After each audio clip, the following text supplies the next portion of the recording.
Hi guys, welcome in the overload.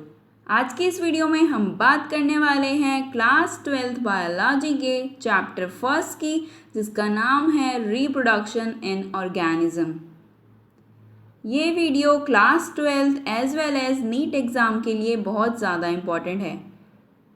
हम video को शुरू करने वाले हैं, पर अगर उससे पहले अब आपने अभी तक हमारे चैनल दी ओवरलोड को सब्सक्राइब नहीं किया है तो सब्सक्राइब पे क्लिक करके बेल नोटिफिकेशन पे क्लिक करना ना भूलें, क्योंकि आप बेल पे क्लिक करेंगे उससे ही आपको हमारी नई वीडियो की नोटिफिकेशन मिलेगी।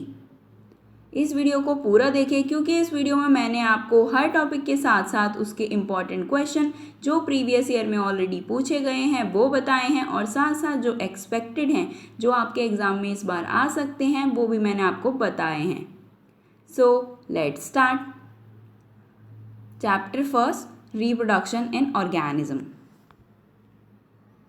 Each and every organism can live only for a certain period of time.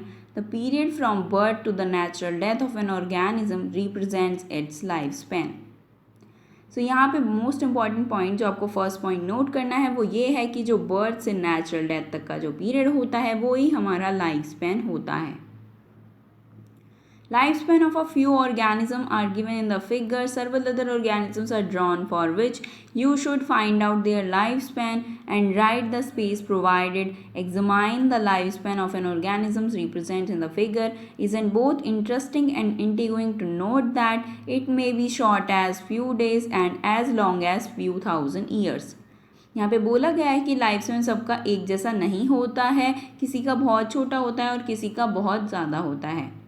Between these two extremes are the lifespan of most of other organisms. You may note the lifespan of an organisms are not necessarily correlated with their size. यहाँ पे दूसरा point जो most important है, जो note करने वाला है, कि जो लाइफ स्पैन है वो साइज़ पे डिपेंड नहीं करता है। यहाँ पे आपको दो एग्जाम्पल दिए गए हैं। पहला एग्जाम्पल है आपका क्रो और पैरट का एग्जाम्पल। ये मोस्ट इम्पॉर्टेंट एग्जाम्पल है जो आपको याद रखना है, ये एग्ज़ाम में ऑलरेडी पूछा गया है। यहाँ पे बोला है कि जो क्रो और पैरट हैं वो दोनों साइज़ में सिमिलर होते हैं, लेकिन उनका लाइफ स्पैन में बहुत ज़्यादा डिफरेंस होता है। एंड यहाँ पे दूसरा एग्जाम्पल दिया गया है मैंगो ट्री और पीपल ट्री का। सो मैंगो ट्री का लाइफ स्पैन जो है वो बहुत ज़्यादा शॉर्टर होता है as compare to peepal tree. तो मैंने आपको यहाँ पे 3 इंपॉर्टेंट पॉइंट बताए जो आपको याद रखना है, और अभी हम आगे बढ़ते हैं और एक और मोस्ट इम्पॉर्टेंट पॉइंट इस पैराग्राफ में आपको मिलेगा।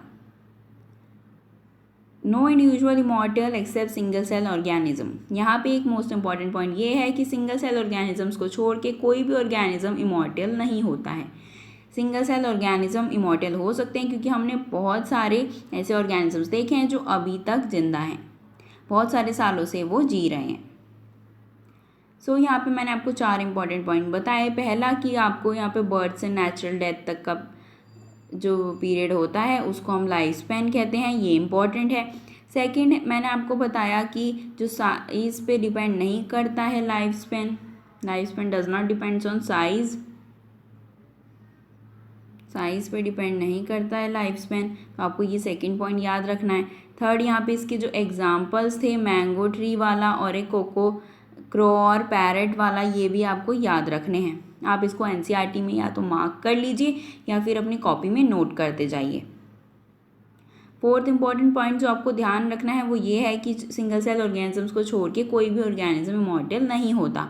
अगर एक्सेप्शन पूछी जाएगी एग्जाम में तो आपको लिखना है सिंगल सेल ऑर्गेनिज्म।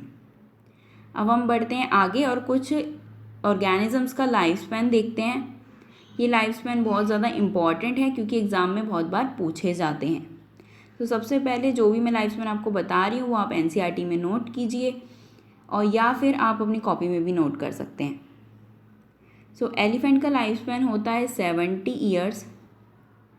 उसके बाद आता है रोज़ प्लांट का लाइफ स्पैन होता है 5 to 7 ईयर्स। जैसे कि यहाँ पे क्रो और पैरट का एग्जाम्पल दे रखा है, ये बहुत ज़्यादा इंपॉर्टेंट है, तो आपको क्रो और पैरट दोनों का तो ज़रूर याद होना चाहिए। क्रो का लाइफ स्पैन होता है 15 ईयर्स और पैरट का लाइफ स्पैन होता है 140 ईयर्स। उसके बाद हम इधर देखें तो बटरफ्लाई आती है। बटरफ्लाई का लाइफ स्पैन होता है 1 to 2 वीक्स। और डॉग का लाइफ स्पैन होता है 20 ईयर्स। फिर आता है बनाना ट्री। बनाना ट्री का लाइफ स्पैन होता है 25 ईयर्स। उसके बाद आता है काऊ का लाइफ स्पैन होता है 20 to 25।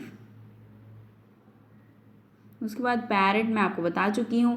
फ्रूट फ्लाई का लाइफ स्पैन होता है 2 वीक्स या फिर 30 डेज।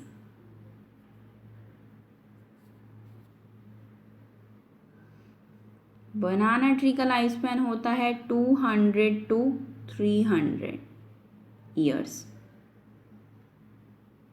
एंड टॉर्टोइज का लाइफ स्पैन होता है 100 to 150 ईयर्स। और लास्ट हमारा राइस प्लांट क्रोकोडाइल का भी लाइफ स्पैन देख लेते हैं तो वो होता है 60 ईयर्स। और हॉर्स का लाइफ स्पैन होता है 62 ईयर्स। अब लास्ट हमारा आता है राइस प्लांट जिसका लाइफ स्पैन होता है 3 to 4 मंथ। तो ये थे कुछ ऑर्गेनिजम्स के लाइफ स्पैन जो आपको याद होने चाहिए, क्योंकि इनमें से कोई सा भी आपके एग्जाम में आ सकता है। अब हम आगे बढ़ते हैं और देखते हैं what is reproduction.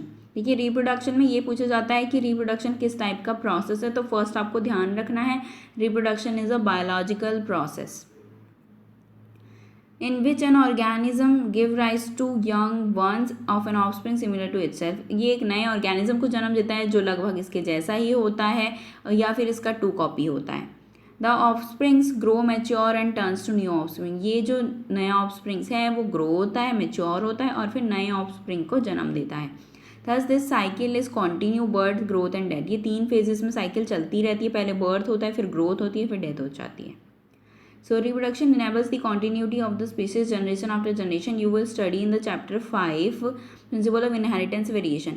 Principle of inheritance and variation में आप देखेंगे कि कैसे ये जनरेशन टू जनरेशन पास होती है, कैसे जेनेटिक वेरिएशंस होती हैं, कैसे इनहेरिटेड कैरेक्टर दिखाई देते हैं, ये सब आप चैप्टर 5 में पढ़ने वाले हैं। There is a large diversity in the biological world and each and every organism has evolved its own mechanisms to multiply and produce offsprings. The offspring's organism's habitat is internal physiology and several other factors are collectively responsible for how it reproduces based on whether there is a participation of one organisms or two in the process of reproduction. It is of 2 types when the offspring is produced by a single cell parent with and without involvement of gamete formation. It is called as asexual reproduction. When the 2 parents opposite sex participate in the process and also involve fusion of male and female gamete, that is called as sexual reproduction. देखिए इसमें paragraph में मैंने आपको बताया कि पहली चीज़ important है यहाँ पे कि जो बायोलॉजिकल प्रोसेस है, reproduction is a biological process, ये पूछा जा सकता है कि किस टाइप का प्रोसेस है। और फेजेस पूछे जा सकते हैं कि रिप्रोडक्शन के कौन कौन से फेजेस होते हैं, बर्थ ग्रोथ और डेथ होता है, तो आपको ये ध्यान रखना है। उसके बाद यहाँ पे जो इम्पॉर्टेंट पॉइंट है वो ये है कि एसेक्सुअल और सेक्सुअल रिप्रोडक्शन की डेफिनेशन। सो एसेक्सुअल रिप्रोडक्शन में क्या होता है कि विद और विदाउट इन्वॉल्वमेंट ऑफ गैमेट्स, ठीक है। सो गैमेट का इन्वॉल्वमेंट ना होना, it is called as asexual reproduction. Asexual reproduction में गैमेट्स का इन्वॉल्वमेंट नहीं होता, बल्कि जो सेक्सुअल रिप्रोडक्शन होता है उसमें मेल और फीमेल गैमेट का फ्यूजन होता है, जिसके कारण सेक्सुअल रिप्रोडक्शन होता है और नया ऑर्गेनिज्म पैदा होता है। तो ये बातें आपको ध्यान रखनी है।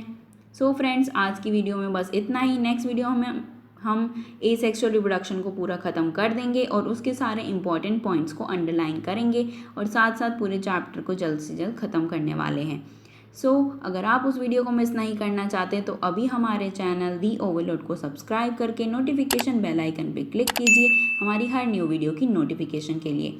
अगर वीडियो अच्छा लगा हो तो प्लीज़ वीडियो को लाइक कीजिए। अब कमेंट करके बताइए कि आपको कौन से मोस्ट इम्पॉर्टेंट चैप्टर्स की वीडियो चाहिए, या फिर आपको कौन सा चैप्टर डिफ़िकल्ट लगता है, आप उसको जानना चाहते हैं जल्दी, तो मैं पहले उस चैप्टर की वीडियो अपलोड कर दूँगी।